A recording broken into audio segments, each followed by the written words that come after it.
This is Julia with iCadenza, and I'm here with tenor Henry Price, who has had an incredible career and now teaches at Pepperdine as a professor of voice here at the Pepperdine Music Program, and is also the director of the opera program and also of the Heidelberg program in Germany, which is Pepperdine's program during the summer. So it's so wonderful to be here with you. Well, it's great to see you here on this beautiful day in Malibu. Isn't it great to sit out here? It is. Yeah. It's usually a beautiful day out in Malibu. It is. We had a former president who said there are two kinds of days in Malibu, beautiful and unusual.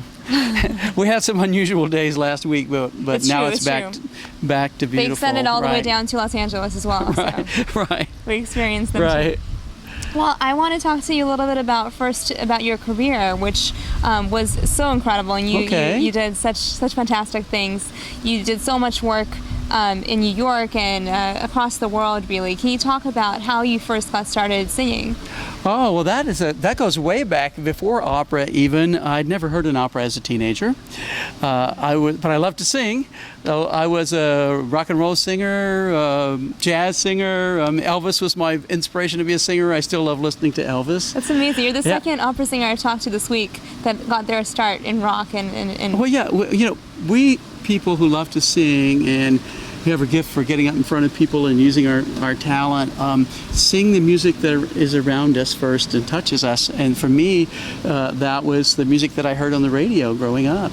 So if I had heard opera, I probably would have been inspired to do that earlier. But fortunately for me, I went to school at the University of North Texas, which has a great music program. I lived in Dallas. I'm from Dallas. And there was a fabulous tenor on the faculty there, Eugene Conley, who is one of America's best tenors ever. And he inspired me to sing, and one of the functions of the choir I was in was to be the chorus for the opera, and then there was no looking back after that. And I went on to sing several roles at North Texas before moving to New York, and it was actually Boris Goldovsky that gave me my start. He was a great opera educator and opera producer in this country from the 1940s all the way up to the 80s, and he touched so many singers' lives. And so I was fortunate to be able to go to his workshop right out of college, and then began to tour with his small company, singing in La Traviata, La Bohème, Barbara of Seville, Don Giovanni, all when I was in my 20s, early and mid-20s. So when I did get the opportunities to sing in the big companies later, I felt like that I knew what I was doing. So that's was terrific. Wonderful. Yeah. And you did a lot of work with Beverly Sills, I believe. And yeah, I was really fortunate. I sang with her really a lot during the last 5 years of her career in operas like Manon, La Traviata, Barbara of Seville, Merry Widow, which we recorded. What am I forgetting? Lucrezia Borgia. What else? I don't know. Lots of them. You did a lot of great things. Yeah. And yeah. I believe you actually, one of your recordings of the Merry Widow won a Grammy Award. Is that correct? That won a Grammy Award. So let's just say I'm fortunate that I was saying Beverly asked me to sing on that recording.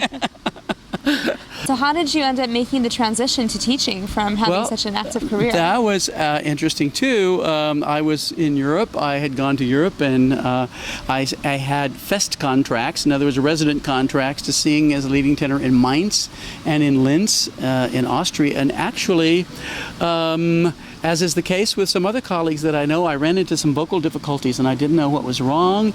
And I was trying to get myself together, and we had moved back to Dallas to be based out of there, and one thing led to another, and I got an invitation to come out here to Pepperdine, and it all worked out. In the meantime, I really thought about what it took to sing physically. I was more of an instinctive singer before. I had good teachers, but I guess if it's going well, teachers sometimes, say leave it alone, Right. But I understood, how I learned how the voice really, really, really works, and it worked for me again, and that made it sort of my passion to pass that on to the students who are such an inspiration every day. I had a student just today that made me think, wow, what a joy it is to be able to do this, to get to know this young man and other people that I work with, and And I think it was really fate and maybe God that said, you know, you will be better served later in life if you transition to teaching earlier. Now, Pepperdine and you yourself personally have been so supportive of SongFest, which is a great program that enables singers and pianists to really focus on the study of art song each summer. Here at Pepperdine is where it's held. And I want to ask you, why do you believe in SongFest, and what do you think makes SongFest so special? Well, in a word, the teachers that they get here. SongFest has the world authorities on song. When you're talking Graham Johnson, Martin Katz, Margot Garrett, and they attract the greatest American composers, John Harbison, Jake Heggie, Ricky Iangarden, John Musto, the list goes on. These are America's finest composers and the finest coaches of song literature in the world. And so why wouldn't people flock here? The very first SongFest was in 1996 at UCLA, and when I heard that Martin Katz was going to be there, and this was a new workshop, I audited and I went, and I was just a fly on the wall. SongFest went on to some other universities in Southern California, and when they were looking for a new home several years ago, I think 2003 may have been the first year at Pepperdine.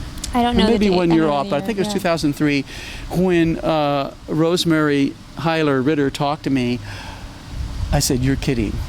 We actually have the opportunity to get SongFest at Pepperdine." It was a no-brainer. We have got to get this festival at Pepperdine. It's been so wonderful, the association for us, to have the world's greatest coaches and composers, American composers, sitting here in our recital hall, working with the students every day. Pepperdine students can audit for free. Pepperdine students, 2 Pepperdine students get scholarships each year. And I know Jessica Rivera went to SongFest like 3 different times. And we've had several of our other students. Keith Koklo, that I just mentioned, had the Fulbright scholarship to Germany year before last. He is already an alumnus of SongFest 2 different summers. And his singing blossomed gloriously. And for those opera singers who are wondering, why should I be singing leader?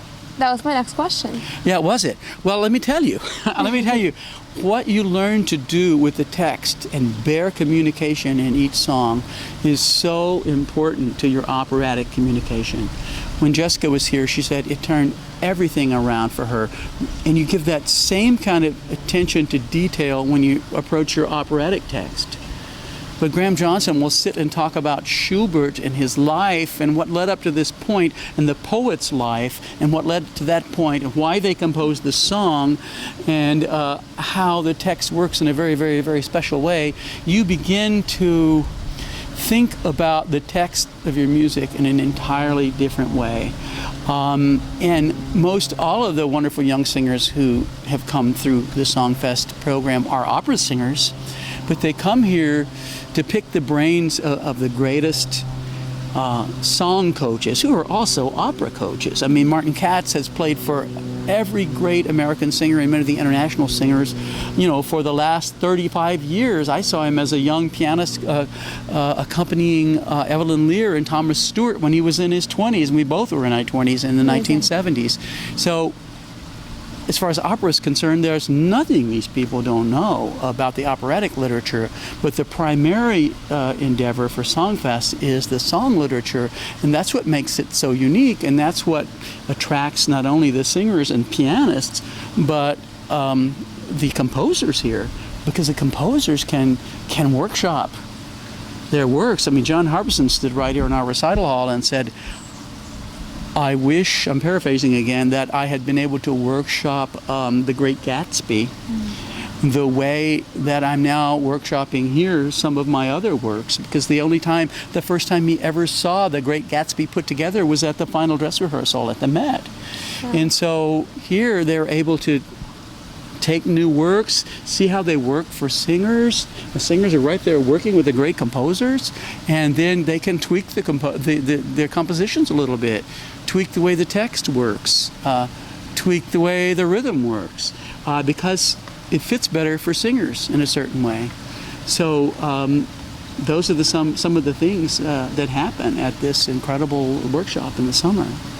So it's sort of the idea you think of it is just as a workshop, kind of like poetry, like studying poetry. You think about the ideas behind it, and then you develop those into something greater that then is presented to a wider audience. Or do you think that art song can stand on its own as a? Oh, absolutely, it stands on its own.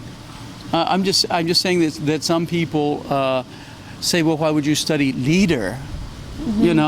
Well, maybe you're not quite ready to stand on the world stage and sing a Wagnerian opera in German, and most of us never will be. But if you study the detail, that Schubert and his poets did put together in their songs, you can use that in whatever you do. But song literature is, to answer your question, I think, is a medium that stands up there with opera on its own. That's what Schubert did for us.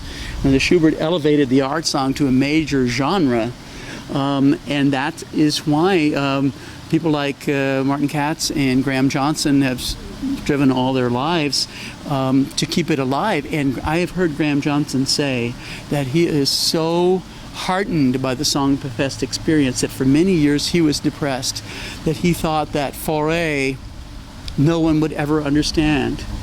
Fauré. And then he came here, I heard him say this a couple of years ago, and was so encouraged by the level of commitment to this misunderstood composer that it moved him to tears, and he is not easily moved to tears because he could see that, yes, even though Fauré died many decades ago, that people are beginning to understand what he was doing in his songs and appreciates him for his own unique niche in the musical life.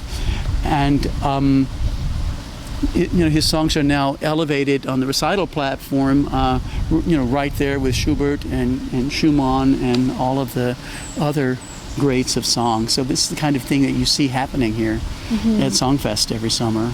So why do you believe it's so important that a program like SongFest continue to exist? During these financially difficult times, it becomes a struggle for programs like this to continue. Because of the very life of the genre of song. And that's what Graham Johnson was alluding to when he said he was so heartened that he believes now song is alive and well. Not only the song of previous centuries, but songs of today, like the composers that I just mentioned. John Musto, oh my goodness, what wonderful songs he writes and what wonderful piano parts that he writes. And he comes here and interacts with the singers and the other composers and the pianists, and there's this great meeting of the minds, and all of the people who come here every summer then go back to their various communities around the world and pass on what they've learned, and they come again. And I believe that success in any endeavor is not determined by whether or not you come the first time or you were engaged the first time, but if you are re-engaged, or if you come again, then, or if an opera gets a second and a third production after the first production, then you're talking about success. Well, people come again and again to SongFest, and then that is disseminated all over the world.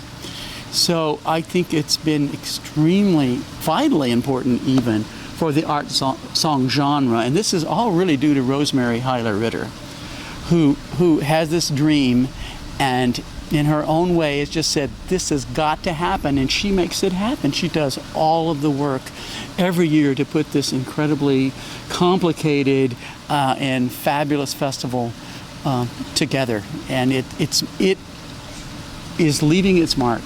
Is leaving its mark on this world. I truly believe that, and I'm sure that many people, who watch this interview, who are watching interviews with other SongFest faculty, will agree that in their communities, people who have been to SongFest have spread the seed of the art song, and how it is alive and well. The contemporary art song and the art songs of the past are alive and well, and they were nurtured in that here at SongFest at Pepperdine.